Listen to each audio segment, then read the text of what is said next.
Так, уважаемые коллеги, сидящие в фойе, лобби, буфетах. Dear ladies and gentlemen, all of you, wherever you are, you may be in the lobby, you may be in the foyer, you may be anywhere, but I invite all of you so that we can conclude whatever we have been doing throughout the day. So we begin the morning, we say that as though we are continuing our morning session.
А я два сделал.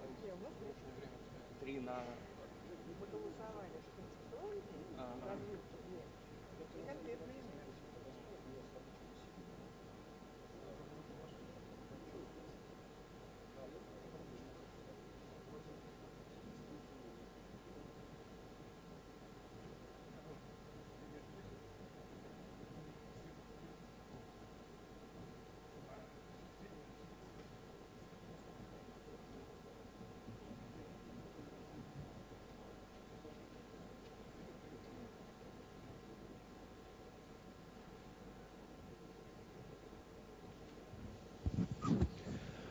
Так, ну я вот не очень, конечно, хорошо понимаю, не то...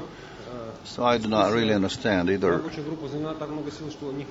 in the working groups we have been discussing everything so intensely that they probably don't have enough resources to come to the plenary hall, or probably it was so boring they did not want to carry on. So what I want to do, I want us to continue, and we are going to listen to a presentation by a representative of the working groups. They will kind of tell us about their accomplishments, and they will give responses to our queries and also the issues that they formulated for the open government, the priority activities, priority directions with respective working groups and the mechanisms of functioning of the open government. The first to speak will be Evgeny Gavrilenko. He is managing director of Troika Dialogue, and he will speak about the work of the long-term macroeconomic and budgetary policy. You're welcome.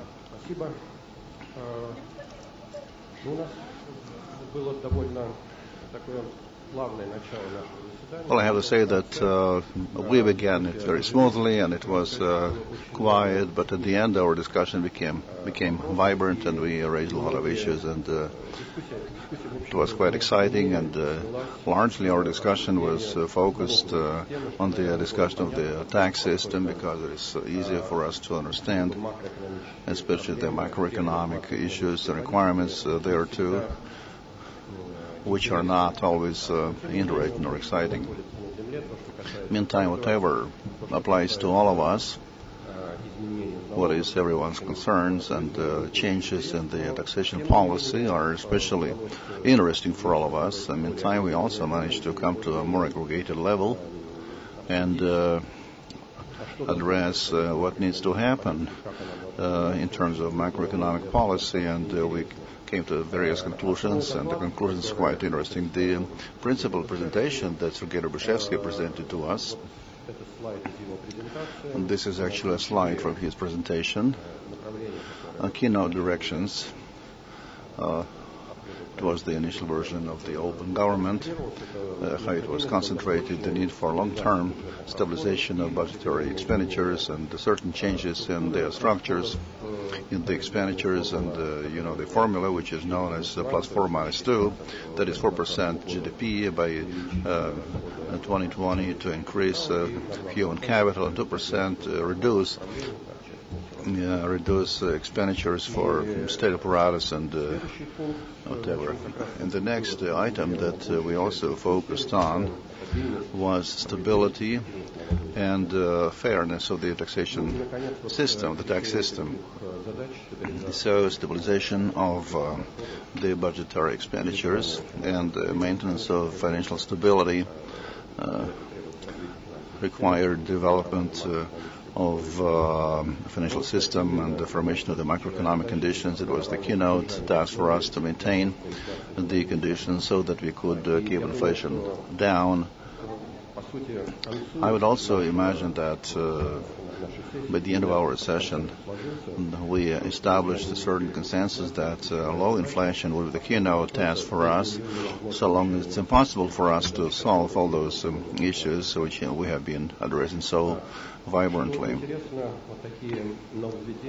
The innovations that we also addressed that had been developed before, budgetary regulations, which we applied before the crisis, which was formalized accumulations of stabilization fund that eventually was split into reserve fund and fund of national wealth, and it did not invoke any great resonance, but it's a very interesting topic, and there is no clear and distinct rule, from my perspective, that has been formulated in order to unequivocally take this kind of decisions.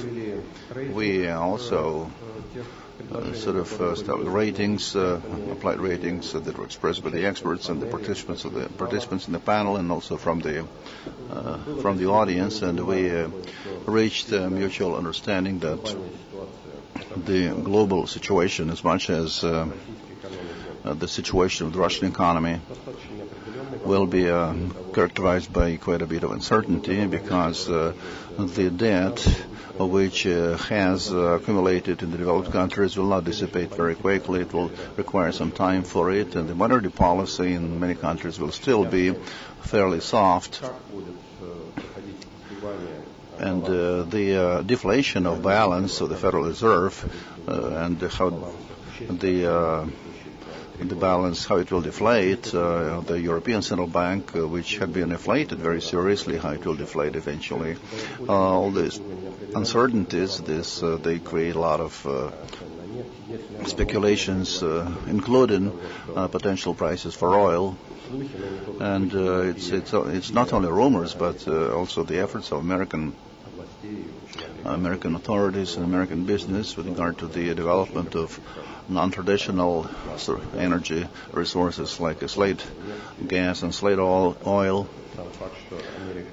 The fact that the U.S.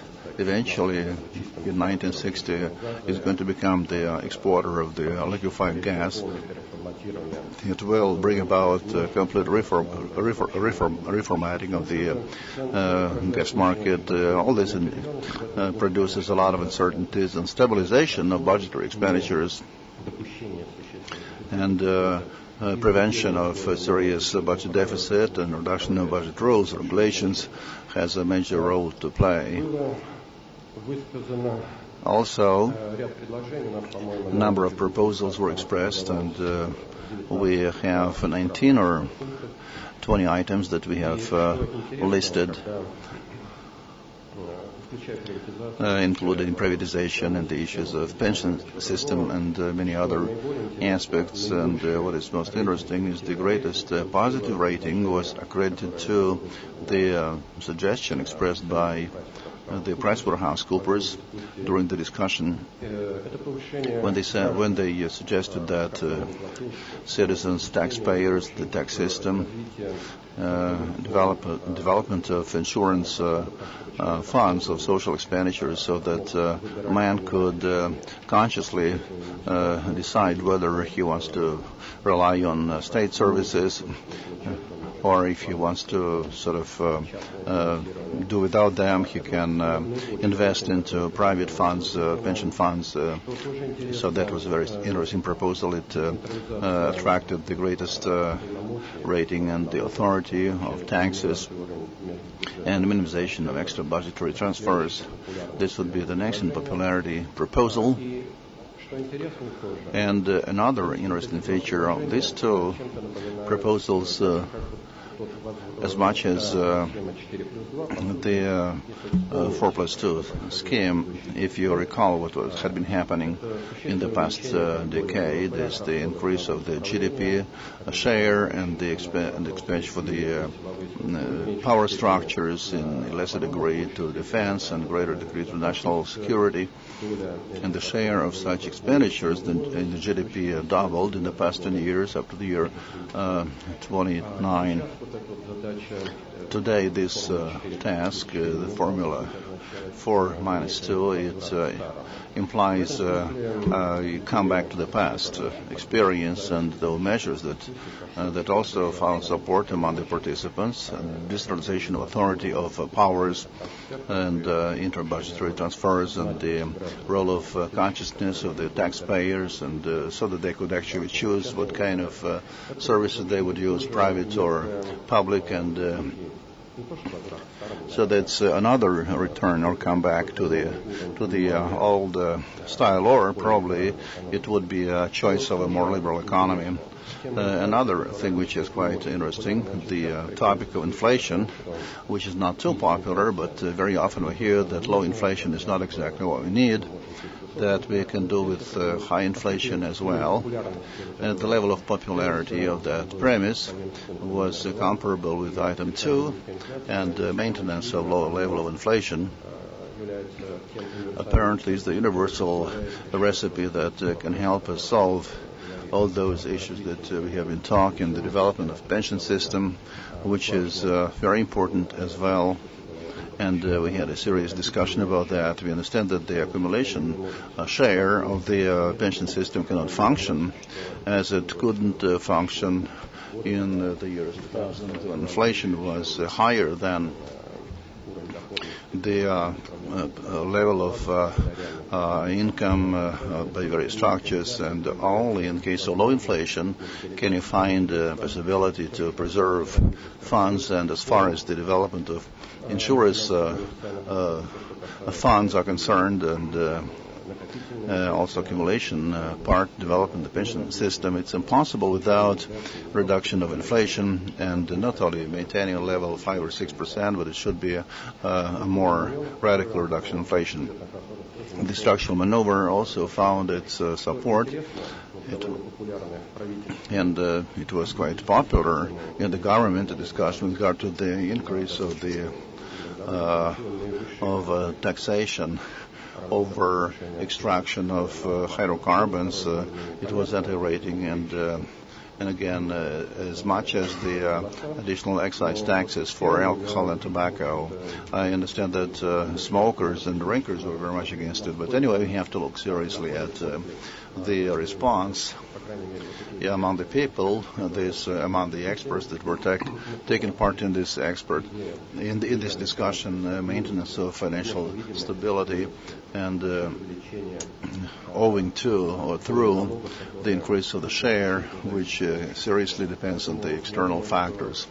So I believe this discussion was developing in the right direction. It was aimed at to make sure that the budgetary system would be dependent upon the external shocks in a lesser degree, and I would imagine the result was not bad. I think that this is where we should stop. And about the mechanism, discuss the mechanisms.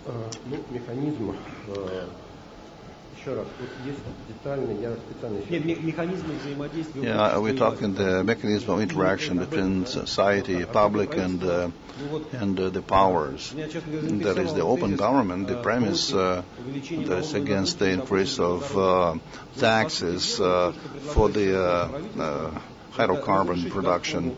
Otherwise, if we permit Gazprom to raise prices for gas and to take the surplus into the budget, it does not mean that Gazprom will suffer. The citizens will, because if you just implement what you have said, it actually means that prices for gas will grow and the Gazprom will benefit by it. In my understanding, it is the most absurd position that the population will take, that we are kind of prepared to Gazprom for extracting more gas.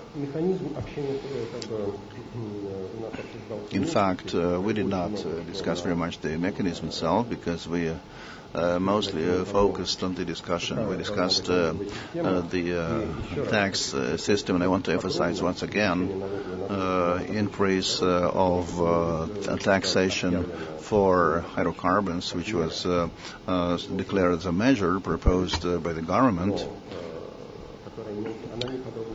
But it was not discussed in detail. It was debated. I only was quoting the result of voting. Meantime, the government is promoting this measure quite seriously, and they say that we will increase taxation upon Gazprom without explaining that it basically will be a burden on the shoulders of the population.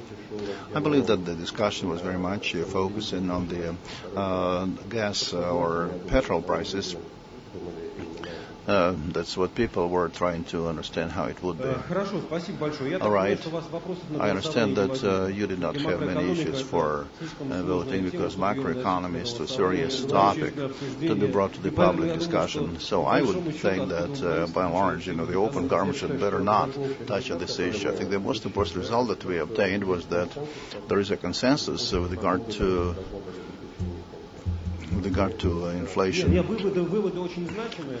Well, your conclusions are significant. I appreciate that. However, we also have to think whether or not we have to bring this topic on the surface. Anyway, we have to